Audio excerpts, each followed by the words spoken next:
Yeah, here we are at the water tank and the pressure tank. You've probably seen this all over the place, especially out in the country. And maybe some of you have wondered what all this is. So I'll just explain it to you real quick. The line that I just pointed to earlier comes all the way down from the well, which is way down there. You can almost see it through the fence. Yeah, gotta get the focus all the way down there by the house.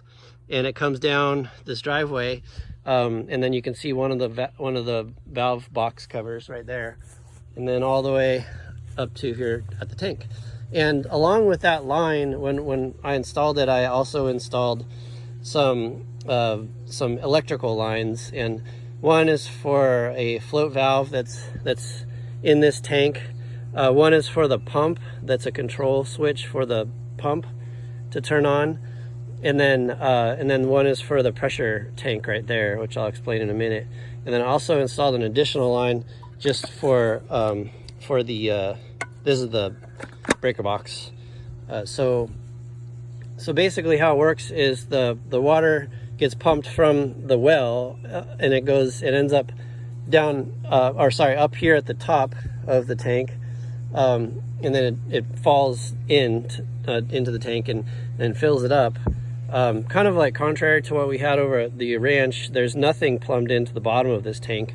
Up at the top, you'll see air valve, or just a fresh air filter, fresh air valve, so that as the water moves up, the air can come and go as it pleases. That way you don't get suction.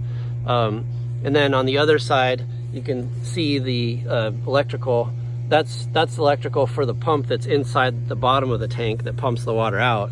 And then the pump has a pipeline attached to it that comes in. It goes all the way down, and it feeds this line right here, which is the line, this is the line coming in. This is the line going out. And before it goes out to the field, because the pump really just is big enough to pump it out of the tank, and not like under pressure that's constant to the rest of the field, which is all down there. Some of you have seen this field before. We have to pressurize the water, and that's what this pressure tank is for. This right here is the solenoid. So this meter, or pressure meter, will tell you basically what pressure your water is going to be at when it goes out to the field. And you can dial it, you can set it to, however you want, so that this solenoid will kick on whenever the pressure gets below a certain PSI. And in this case, we have it set, I think, for 45 or 50. Whenever it goes below that, it kicks back on and it repressurizes. This is the pressure tank.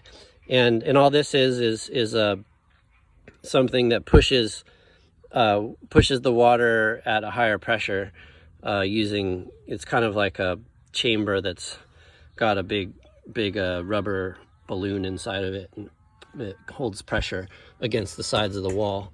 And so anyhow, then it just flows out to the field. So that's pretty simple kind of situation. And I would not recommend doing it yourself, because it's complicated enough where screwing it up would be a major issue for you. But this is enough pressure for us to irrigate this whole area. Although I only irrigate small sections at a time. I don't irrigate like the entire field. This is about 3 acres here. And then over here on the other side, I have another 2.5, almost 3 acres of field. So yeah, we'll be planting potatoes here this year. Last year I planted rye and wheat. So that's our bit of our crop rotation. So anyways, I just wanted to show you that. And I might show you one other along lines of irrigation before we're done with this section. Thanks. Talk to you soon.